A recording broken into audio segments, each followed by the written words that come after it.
All right, and we are live. Welcome back with Murphy Mac to another episode of the Fitness Beginner Podcast. I hope y'all had a great day today. Today is Monday. It's the beginning of your week. So you already know what I'm going to say. You got to start your week off on the right note if you want to have a good, successful week. So ask yourself, what did you do today to better yourself, to get 1% better, to work towards your goals? What did you do? Ask yourself that question. Without further ado, let's get into the podcast episode today, which is Endurance Training 101. So, if you've been listening to the past few podcasts, you know that I'm training for an Ironman, which is basically all endurance training. And that's what we're going to talk about today. But first, I'm going to update y'all about myself. So this weekend, I actually did a Olympic distance triathlon, just kind of for practice to get me ready for the Ironman. And I would say it was a success. I did pretty good. It was a great day. Couldn't ask for better weather. It was in Gulf Shores, Alabama. If y'all are curious, um, I finished sixth place in my division, in my age group, and I finished 58th overall out of like 215. So not too bad for only my second triathlon ever. And I've only been training for a few months for it. So I'll take it. Not too bad. There's some serious people out there. There's some people out there that are fast and they've been doing it basically their whole life. But yeah, it was a good test for what I'm gonna have to do come Ironman day. Uh, I really wanted to do it to get the practice of swimming in the ocean because we literally jumped in.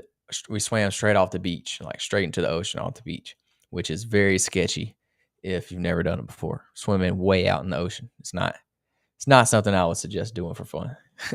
I really didn't want to do it. But yeah, it was a good weekend. I enjoyed it. Had a good time. Um, yeah, it gave me a good idea of what to expect for the Ironman. I know I still got a long ways to go. I got a lot of work to put in. I got about 2 months. The Ironman is November 4th. So I got some good training to do in the next 2 months. So I'm looking forward to it. And I can't wait for it to get here. So yeah, that's enough about myself. Today is 9/11, so I just wanted to pay my respects to everyone who lost their lives during the tragic events that happened on 9/11, and then also say thank you to all the volunteers, all the firefighters, policemen, everybody that was involved in helping during that tragic time. I know it's a very sensitive subject, so we're gonna move on from that. But yeah, it's been I think 2001, so it's like over 20 years now. It's a long time. Hopefully, we'll never have to experience anything ever again like that in our lifetimes. Yeah, let's hop into the podcast. So, we're going to deep dive into endurance training. So, if you're a seasoned athlete or you're just getting started, this episode will help equip you with the knowledge and the strategies to excel in any endurance sport. So, you may be asking, what is endurance training? It is a method of exercise that enhances your ability to sustain physical activity over extended periods. Some examples of endurance training: uh, running, cycling, swimming, doing a triathlon, running a marathon, completing an Ironman, things like that. These are endurance training. So the benefits of endurance training is improved cardiovascular health, increased stamina, and mental toughness. Next, we're going to hop into the physiology. I guess that's how you say that word. Physiology of endurance. Y'all can tell I can't speak. Yeah. So, oxygen utilization. This is how the body maximizes oxygen delivery to the muscles. So, an example is during aerobic training, your body improves its ability to transport and utilize oxygen, increasing your endurance. So you have aerobic and then you have anaerobic energy systems. So the role of different energy pathways in different endurance activities. So we're not going to deep dive into aerobic and anaerobic. That's a whole nother topic podcast in itself. But an example of this is like sprinting primarily uses your anaerobic system, while long distance running relies on the aerobic system. So when you're doing like triathlon or marathon, you're mainly focused on that aerobic system. And then also, when it comes to endurance, you have training zones. So understanding these heart rate zones and their significance will help you tremendously when it comes to training for endurance. So an example, training in zone 2 is a moderate intensity, and it is ideal for building that aerobic capacity. So you have the lower the zone, the easier it is. Think of it that way. So like the higher the zone, the harder something is. The harder your heart rate is, the faster your heart rate is, the higher the zone, if that makes sense. So when it comes to endurance training, you want to make sure you're setting goals. You got to set SMART goals. SMART stands for specific, measurable, achievable, relevant, and time bound. That's SMART. So setting SMART goals like running a half marathon. So setting a SMART goal would be running a half marathon in under 2 hours by the end of the year. So it's much more specific.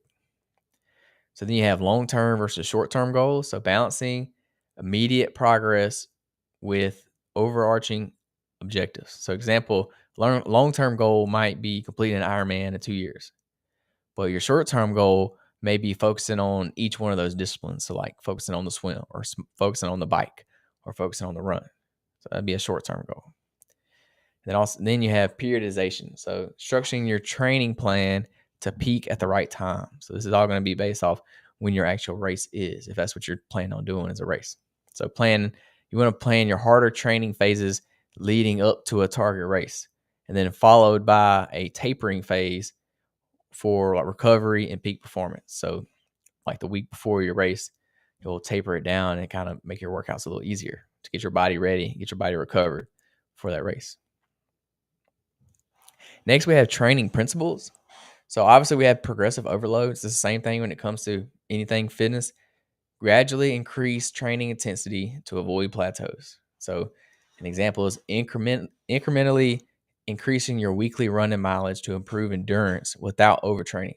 So my suggestion is I would not go over 10% more than what you did the week before. So don't improve your training distance intensity by 10%. Don't improve it by more than 10%. So specificity, you want to tailor your workouts to your sport and your goals. So a cyclist, for example, will focus more on interval training with hills to mimic race conditions. So whatever your goal is, whatever your race is, or whatever you're trying to do, make your goals specific to that sport or that event or that goal. Next, you want rest and recovery. This is key, especially when it comes to endurance. When you're doing long distances, the importance of rest days and sleep for performance and energy prevention is crucial. I'm actually kind of dealing with this myself right now. I kind of have a little soreness on the back of my knee. It's been bothering me a little bit. So this is part of that. I need to properly warm up, properly rest, and recover. Next, we have different training techniques. So the first one is that base building. So develop that aerobic foundation. So example is spending several weeks doing longer, slower runs to improve your cardiovascular endurance before you start incorporating some speed work. So you want to build that aerobic base before you start implementing some harder workouts, some speed work. Next, you have interval training, which is alternating high intensity bursts with recovery periods. So, for example, if you sprinted on a track for say 30 seconds, and then you took a like 1 to 2 minute jog after. So 30-second sprint, 2-minute jog, 30-second sprint, 2-minute jog. That's interval. Next, you have a fartlek and a tempo run. So variations in running workouts. So an example, a fartlek involves varying your pace during a run, while a tempo run focuses on sustained efforts at your lactate threshold. So at that higher zone. So more like a zone 3 or zone 4, if you're familiar with heart rate zones. So it'd be a little bit harder. That'd be a tempo run. And then you have cross training. So incorporating other activities to reduce monotony and injury risk. So an example is a triathlete might cross train with swimming or strength training on their non-running or cycling days. So this way you're kind of mixing it up and you're not doing the same thing over and over again, because that gets boring. The next big topic when it comes to endurance training is your nutrition and your hydration. This is huge because most people will under fuel when they're training for these hard races. So fueling for endurance, you want to have a balanced diet. You want to balance your carbs, your fats, your proteins. For example, a cyclist might consume energy gels, energy bars, electrolyte drinks if they're going to be doing a long ride or a long training session that day to maintain their energy levels, because you will deplete a lot of your electrolytes, a lot of your energy during these long training sessions. So you need to replenish them so you can keep going. So your pre-workout and your post-workout nutrition, this timing is going to be crucial. So for an example, if you're going to eat a carbohydrate rich meal, you want to eat it 2 to 3 hours before you do your hard workout. So your long run or your long bike, you want to consume it before so your body can use that for fuel. And then after that workout, you want to consume some protein and some carbs. Uh, Ideally within about 30 minutes after your workout, but just get them in after as soon as you can. Don't necessarily have to be 30 minutes, but get them in when you can. Don't just not eat anything. So hydration strategies, staying adequately hydrated during training and races is crucial. So you want to drink water or electrolyte solutions before, during, and after your workouts to prevent dehydration and cramping. So you got to stay hydrated. This is not just for endurance training. This is for anything you do. You should be staying hydrated, but especially when you're doing endurance training, don't just drink water. Also drink electrolytes. This is key too. Got to drink the electrolytes or you will cramp up. So if you're going to sign up for a race of some kind, you're going to need gear and you're going to need equipment. So you want to make sure you choose the right gear. Your shoes if you're running, bikes if you're biking, swim gear if you're doing a triathlon, things to that effect. So a triathlete will need to invest in a well-fitted wetsuit or some aero bars that fit on their bike. It's important that you have a proper fit and proper maintenance of your gear. So you want to regularly maintain your bike if you're biking. This will ensure smooth and safe rides. You want to get new running shoes if your running shoes are worn down. They should last about 400 to 500 miles, and then you need to get some new running shoes because they won't give you the same support that they did when you first got them. So maybe getting some new shoes or something to that effect. And then another gear thing is supplements and gadgets. So you want to separate the hype from the reality. For example, evaluating the efficacy of supplements like caffeine or GPS watches for tracking performance metrics. Caffeine is a good tool when it comes to endurance training. And then obviously GPS watches, these are key for tracking all your training metrics, how far you've gone, how fast you've gone, things like that. You're going to want a GPS tracker for sure. Trust me. If you have an Apple Watch, this will do it all for you. This is what I use. It's pretty simple. Next, a huge part of endurance training is mental preparation.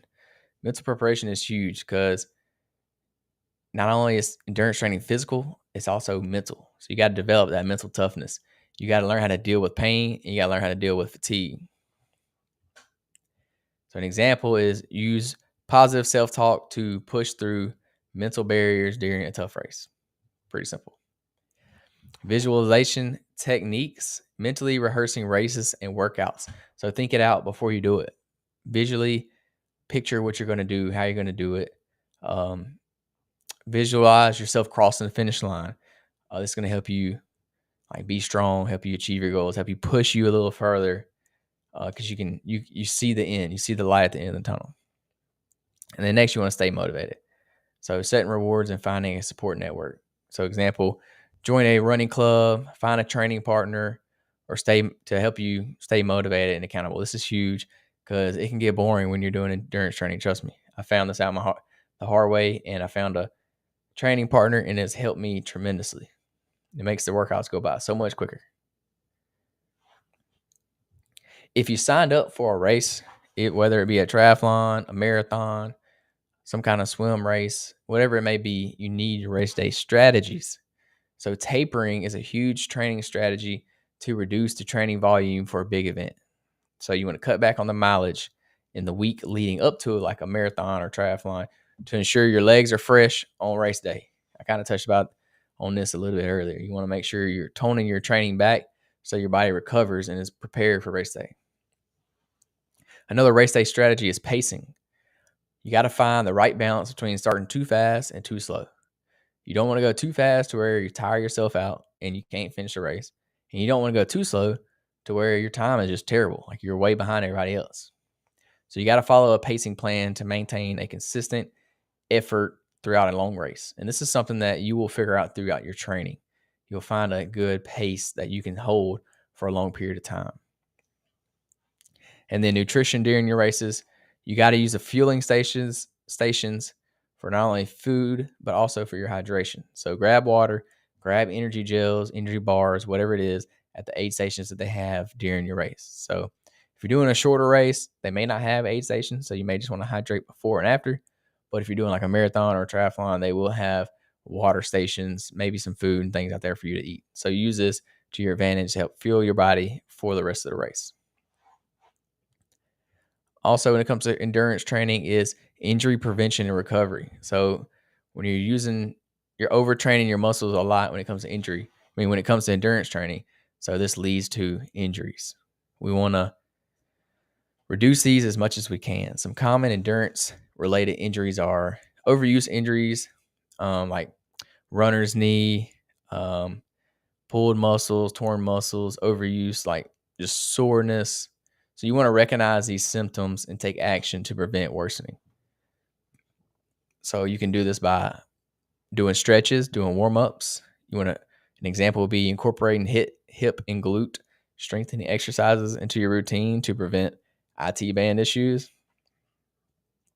So just make sure you're getting a good warm-up. This is, I think, why my knee has been bothering me like it is, because I didn't warm up properly like I should have to prevent these problems. So now I'm making it putting a lot more emphasis on a warm up and a cool down before and after my workout to prevent these injuries. And then some active recovery techniques. You can do massages, you can do foam rolling, or you can even do like some yoga. So an example, use that foam roller to release tight muscles after a long run. You can actually use it before your long exercise too, to kind of get your body warmed up, get your body loosened. This is good too. So in conclusion, endurance training is both physically and mentally demanding, but it is immensely rewarding. So remember, stay consistent, stay dedicated, because these are going to be key for you to be successful in whatever that goal is or whatever that race is that you challenge yourself to do. So whether you're aiming to do your first 5K or you're aiming to do your first Ironman, hopefully this podcast helped you understand more about endurance training so you can reach your endurance goals. That was the whole idea. So that's all I got on endurance training. That's just the basics of it.